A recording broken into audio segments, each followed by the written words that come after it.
সংঘর্ষ বিরতি ঘোষণা ভারত পাকিস্তানের। তবে এবার কি পাকিস্তান রেঞ্জার্সের হাতে আটক বিএসএফ জওয়ান ঘরে ফিরবেন? দুশ্চিন্তা কাটছে না পরিবারের। 22 এপ্রিল কাশ্মীরের পেহেলগাঁওতে পর্যটকদের উপর গুলি চালিয়ে নির্মমভাবে হত্যা করার জবাবে অপারেশন সিঁদুর অভিযান চালিয়েছে ভারত। পাল্টা পাকিস্তান হামলা চালিয়েছে ভারতের উপর। আর এই দুই দেশের সংঘর্ষের আবহে বিএসএফ জওয়ান পুন্নম কুমার সাউয়ের মুক্তি নিয়ে অনিশ্চয়তা তৈরি হয়েছিল। তবে এবার যেন আশায় বুক বাঁধছেন পরিবারের সদস্যরা। উল্লেখ্য, 37 বছরের বিএসএফ জওয়ান পুনম কুমার সাউ পাঞ্জাবের পাঠানকোটে কর্মরত ছিলেন। গত 23 এপ্রিল ভুল করে সীমান্ত পেরিয়ে পাকিস্তানে ঢুকে পড়েন তিনি। তারপরেই তাকে আটক করে পাক রেঞ্জার্স। তার মুক্তির জন্য একাধিকবার ফ্ল্যাগ মিটিং হয়, কিন্তু পাকিস্তানের পক্ষ থেকে পুনমের মুক্তির ব্যাপারে কোনো উত্তর মেলেনি। রাজস্থানে এক পাক রেঞ্জার্সের বন্দী করেও বিএসএফ। এরপরই আশার আলো দেখা শুরু করে পুনমের পরিবার, কিন্তু ভারত পাক সংঘর্ষ শুরু হতেই সেই সম্ভাবনাও ক্ষীণ হতে থাকে। তবে শনিবার দুদেশেই অস্ত্রবিরতির কথা ঘোষণা করায় আবার নতুন করে আশার আলো দেখতে শুরু করেছে শাও পরিবার। পুন্নমের স্ত্রী রজনী শাও বলেন, প্রায় 20 দিন হয়ে গেল পাকিস্তানে বন্দী রয়েছে পুন্নম, তাই দুশ্চিন্তা তো আছেই। তবে সংঘর্ষ বিরতির ঘোষণা কিছুটা স্বস্তি মিলেছে। যতক্ষণ না বাড়ি ফিরছে ততক্ষণ উদ্বেগ উৎকণ্ঠ কাটছে না। তিনি মুখ্যমন্ত্রীর সঙ্গে দেখা করে এ বিষয়ে কথা বলতে চান। শ্রীরামপুরের সাংসদ কল্যাণ বন্দ্যোপাধ্যায় এ বিষয়ে কথা বলেন। ডিজি বিএসএফ এর সঙ্গেও কথা হয়েছে, যেহেতু দুই দেশেই সংঘর্ষ বিরতির কথা ঘোষণা করেছে, তাই পুন্নম সাউকে ফিরিয়ে আনার বিষয়ে পদক্ষেপ করা উচিত। প্রতিরক্ষা মন্ত্রী রাজনাথ সিংহ প্রধানমন্ত্রীর সঙ্গে এ বিষয়ে আলোচনা করবেন জানালেন তিনি।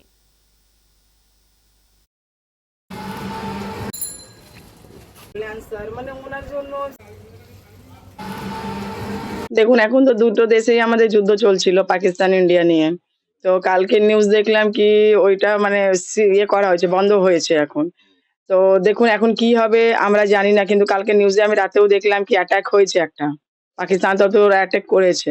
তো এখনো যুদ্ধটা পুরোই থেমে গেছে সেটা তো আমরা শিওর বলতে পারছি না, কখন ওরা অ্যাটাক করবে বলার মুশকিল।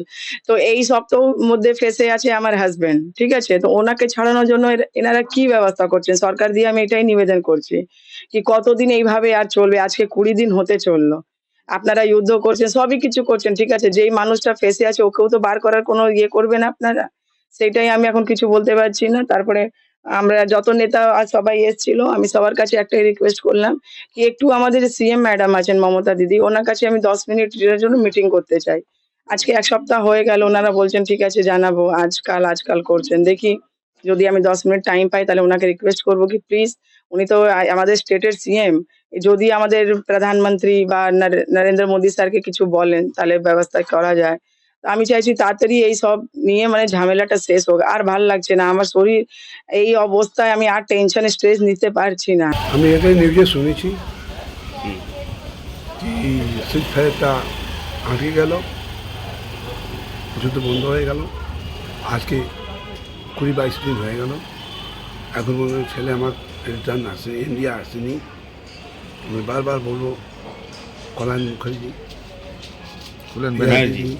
কল্যাণ ব্যানার্জি, তাকে এমপি আমাদের হুগলি ডিস্ট্রিক্টে, তার সম্মান দিয়ে বলবো কি একটু এদের চেষ্টা করুন।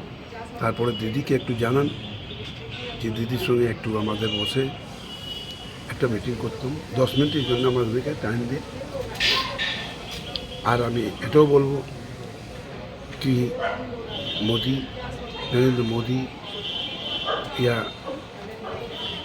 अमित शाह या राजनाथ सिंह रक्षा मंत्री, এদেরকে বারবার আপিল করব কি আমার ছেলেকে ইন্ডিয়া ফিরে নিয়ে আসতে। আজকে 20-22 দিন হয়ে গেল, সবাই একটা সান্ত্বনা দিয়ে যাচ্ছে, গিয়ে আবার কী করছে না করছে সে আমার জানার দরকার, জানিনি। আর এ ব্যাপারে আমি কী বলবো, আমার ছেলেটা, আমি এটাই মনে করছি, আশা করছি কি কেন্দ্র সরকার, রাজ্য সরকার আমার ছেলেকে তাড়াতাড়ি ইন্ডিয়াতে নিয়ে আসুক।